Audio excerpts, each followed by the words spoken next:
You good? Okay. All right. Welcome to BackStage Pass. I am with Mitch, from the lead singer from Wayland, and I'm with man. Hey, nice to meet you too. It's an honor. Phil, I look up to you. lead guitarist from Wayland. Tell us a little bit about Wayland. Well, we're a four-piece rock and roll band that tours the country and the world 300 days a year. We got some badass songs, some badass players, and we're a badass rock and roll band. This guy is badass. Badass. This is going to be a badass interview. Yeah, absolutely. So What is your guys' website? That's waylandtheband.com. Waylandtheband.com. So if you have not been blessed enough to see these guys, they're all over the place. If you see them, go to waylandtheband.com, find out where they are going to be anywhere near you.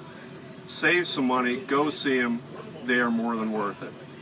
You don't have to save that much money. It won't cost you. That's true. Okay.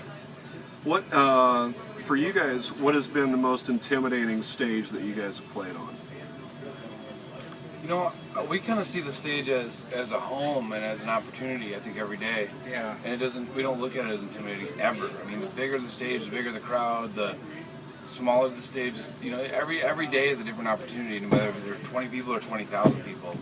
And I guess we don't ever really use that language. I'm gonna agree with that. You know, or Like, that I've never mindset. seen it and been like, oh my gosh, I'm so intimidated. These four people, I think, Yeah. you know, I mean, this is what we're made to do, you know, which is why we do it 300 days a year. This is all we've dedicated our entire being to, playing rock and roll and living the rock and roll lifestyle, and the stage is what we fucking can't wait to be on every day. Well, as far as bragging rights, where have you guys played that you're never going to really forget about? A lot of the big festivals have quite a bit back, whether it be Rockfest Cadott, up in Cadott, Wisconsin. Jason Madison, Wisconsin. You know, Wisconsin, even through the Carolinas, Florida, a lot of the bike rallies like Sturgis, the Full Throttle Saloon. I saw that video. Yeah, That was incredible. That was crazy. We've been there a few times. I mean, it's amazing. The bike rallies across and the radio rock festivals across the country. Daytona Bike Week. Yeah, been huge for us. Very cool. Imitation is the most sincere form of flattery. Has Wayland or have you been compared to anybody else, another artist or anything? Yeah, I mean, we could compare it every night, I think. You know, every new person that's ever introduced. Yeah. They say, every time I come off stage, someone says, oh, you remind me, you sound just like you have this, you are just like, you know. I think we learned a long time ago that people relate it to whatever their favorite music is, and we used to get offended by that, you know, because to us it'd be like, we're nothing like that person. Well, that's what they hear, and that's a beautiful thing, actually. Like we'll literally get compared to Dave Matthews one night and Anthrax the next. Yeah. But that's the music that's in their heart, and that's really cool. And it's bringing them closer to you. Yeah, absolutely. So, Mitch tries to get people close to him. Right, I try. what is your favorite? You guys don't do a whole lot of cover songs, but out of all the ones that you've done, which ones are your favorite? Which one's your favorite? We recorded Bob Seger's Fire Down Below as a kind of a tribute to Michigan music. We're from Michigan. The band's rooted in Michigan. Mitch is from Indiana, but the rest of us are from Michigan, and he likes Michigan. I love it. We made him move there. Took his hillbilly ass and brought him up there. I love my mother. If you're watching, Mom, I love you. I do like Michigan more than Indiana. Ooh, ouch. We pay him to say that. But no, we covered Bob Seger's Fire Down Below as a tribute to Michigan and Michigan music, and I think that's pretty close to all of our hearts. But in this live show, we do some other ones. What have we done? A whole lot of love. Which is Zeppelin. Kind of a staple. Yeah, we do Zeppelin. We do some Creedence sometimes. Yeah, we did this really cool cover of Fire and Rain. James Taylor. James Taylor. Oh, wow. We've done some Beatles. Yeah, we've done some Beatles, and like every once in a while we'll come up on a gig that we need to fill so many. Queen. hours. We do Yeah, Fat Bottom Girls sometimes, which is great. You know, so I mean, through the years we've had to learn different stuff. Right. It's like kind of whatever we jam it. We start jamming together. We jam at sound checks, and it kind of evolves. In the middle of our Zeppelin song, sometimes we bust into a Jimi Hendrix song, Voodoo Child, Slight Return. Yeah, just I've kinda come let it out go. on stage. I played Adele songs in our shows before. Journey. Yeah. So Whatever. you know. Very cool.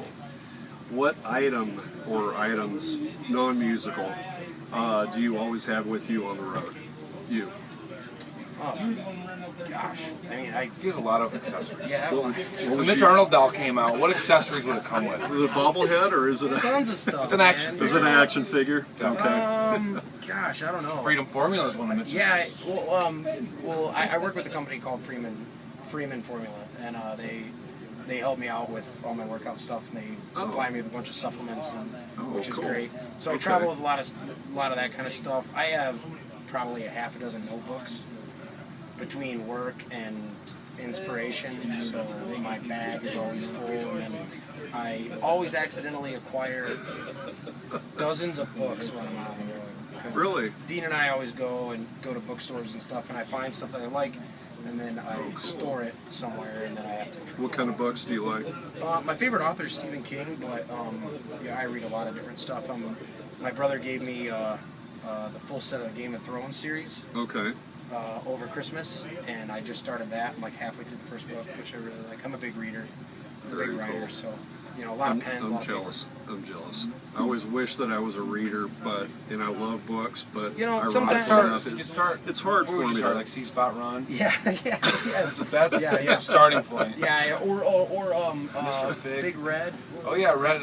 What's his name? The What's dog. that guy? Yeah. Or Curious George. That's a good one. to Curious start with. George, yeah. Yeah. I might have to go down Teach there. some Clifford. life I think you're lessons. thinking of Clifford. the big red But, dog. but give me some time on Dr. Seuss.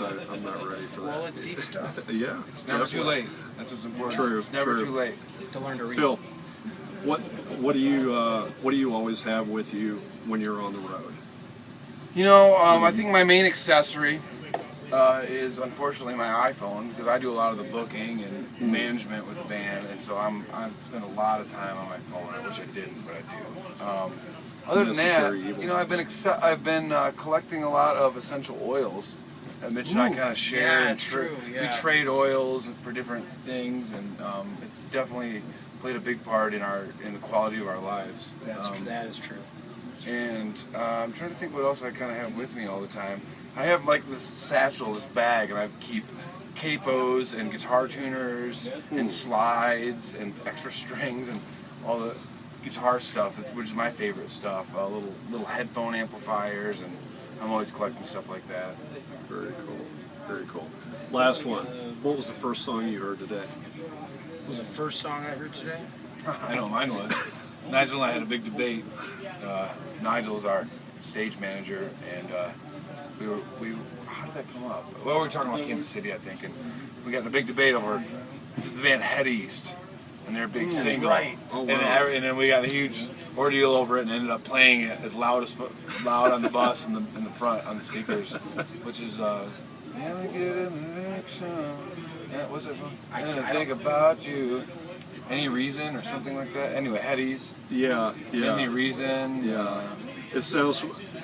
Yeah. Save my life, I'm going down for the last time. Oh, yeah, that's good. That was the first song I heard. That was an awesome song. First song I heard today, I turn on Spotify. Whenever I get up, I always try to breathe and collect myself a little bit, and I actually turn on like a meditation channel on Spotify. And Cool. so I listened to some other music today. Mitch but has been on an intense Zeppelin kick lately. I really Really? have. Yeah, How the West Was Won is Oh, like. nice.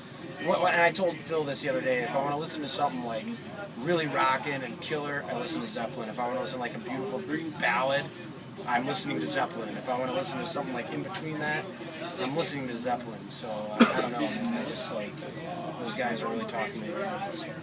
I think Zeppelin, the Foo Fighters, and the Beatles, Beatles, in this band collectively, like those three bands, it's a constant rebirth to us. Like we are just Isn't that amazing rediscovering that them. you put isn't that amazing though that you put the Foo Fighters as relatively new a band that they are in with Led Zeppelin and the Beatles? But I mean, a lot. But I mean, yeah, exactly. if you look at it, the Beatles are around for how many years? 10 years. 10 years Barely, of not collecting. Yeah, even. barely 8 10 years. years. And the But Foo their Fighters, influence. their Yeah, influence. yeah. But the Foo Fighters have been around for almost 30 now, you know, and so. True. So I gotta say, what is it not 30? They've been around a while. Yes, It was well, the early 90s. Well, Foo Fighters Late themselves. 80s. Yeah. Late Growing. 80s, early 90s. He was in Nirvana. He was in Nirvana, He was, but that Came was, out in the 90s. yeah, that's that true. was the That's 90s. true. Yeah. That's true. The time rolls, and it's My hard point, to. my point is, Dave Grohl's been around for a long time, influencing a lot of people, including myself. We'll give him that. Not him. He doesn't even like Dave. That's not true. Dave Grohl, if you're listening, he says he doesn't even like you. That is not true. I love Dave Grohl. Who would you We're say fighting. that you have This a band is over. I just quit the band right now. that you have an inspiration vocally? Do you have Oh a, yeah, man. Robert Plant is a big Right. one of mine. John Perry, or I'm sure, excuse me, Joe Perry from Journey. Okay. Joe Perry's in there. That's Steve Perry. I'm sorry. Yeah, I'm Steve sorry. Perry. I was thinking John. I went from John, Joe to Steve. Yeah, there's Right. some Yeah. Perrys and Joes Yeah. Steve Perry from Journey. He's bad with names. It's no big deal. I'm terrible at names. I'm awful at names. I listened to a lot of chick singers when I was a kid. Whitney Houston Yeah. was a big thing. Spice Girls. Spice Girls, I was really, really into. I got to see Whitney Houston in concert. Yeah, that was kind of a mind blow. Really? It was on her birthday, and I made her a birthday. I was geeking out. I made her a birthday card. Managed to get close enough. Handed her the birthday card. She stopped in her tracks, as close as you are to me, and she said, "Oh, you're so sweet." And I was just, I was kind of done. So, Wow, that's really Yeah. cool. Yeah. That's really cool. Of course, Dave Grohl's a big influence of mine, and man, I tell you what, This is a currently, lot of different. I mean, he likes so much different music. Yeah. currently the Stuff and I don't make fun of him even for a know. lot of this. Yeah, he does constantly, but I don't mind. Like currently, the guy, and I don't know his name, but the guy from Nothing More. That record is just mind blowing. His range, how he sings high. I've never seen him live, but if he can do that live, holy shit. And I've never seen anybody do what would it be described as what you guys do, you and Phil do during the jam at the beginning of the jam session during Whole Lot of Love. You know, that's something It's that we've not always done. dueling banjos. We but started doing that. There's no banjos. yeah, exactly. We were an acoustic duo when we first started with everything. Really. Yeah. So we used to play on the streets together Yeah. to make a living. And we, Really? Yeah, and we would do that kind of stuff. Just to get people's attention. Yeah, like trade back and forth licks and That has me slack jawed every wow, time you thank guys do that. That's because We I try- can we tell try to that trick you're each other. paying attention to it. I mean, once tonight you hit something, you played something, and you didn't respond to it because I played a bunch of wrong, stupid notes. I like missed the No. strings. To his credit, he's got a giant cut on his main finger. I have an injured Oh, finger. wow. And so I knew that was why. But either way, I couldn't hear what he was doing. I had all this super glue on my fingers. You can feel the strings. It's true. It's true. Now, who would you? It's kind of a cliche question. I like to stay away from them as much as possible, but I don't get you guys very often, so I'm milking this as much as possible. Who would you say is three of your favorite guitarists? Right now, because it changes a lot. But, I mean, Freddie King, probably the most expressive guitar player I've ever heard in my life. Charlie Starr from Blackberry Smoke has influenced my playing a lot in this last year. Just the way he just got that vocal quality in the guitar.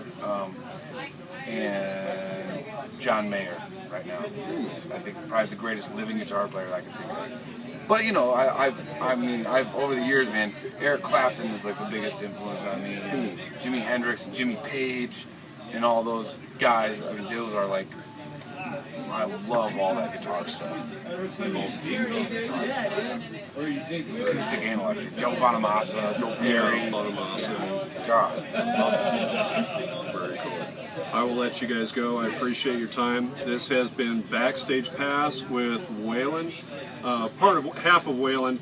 Hopefully we'll, I still want to try to get This is the part that counts. Probably won't get to talk to those guys. They're pretty elusive. Yeah, that's the thing is Tyler and Dean are just so busy. you're busy, you gotta get a sign up sheet to hang out with them. Regardless, We just have nothing else to do. regardless, stay tuned. I'll see what I can do. Okay, it's been Backstage Pass. Mitch and Phil from Wayland, waylandtheband.com. Check it out.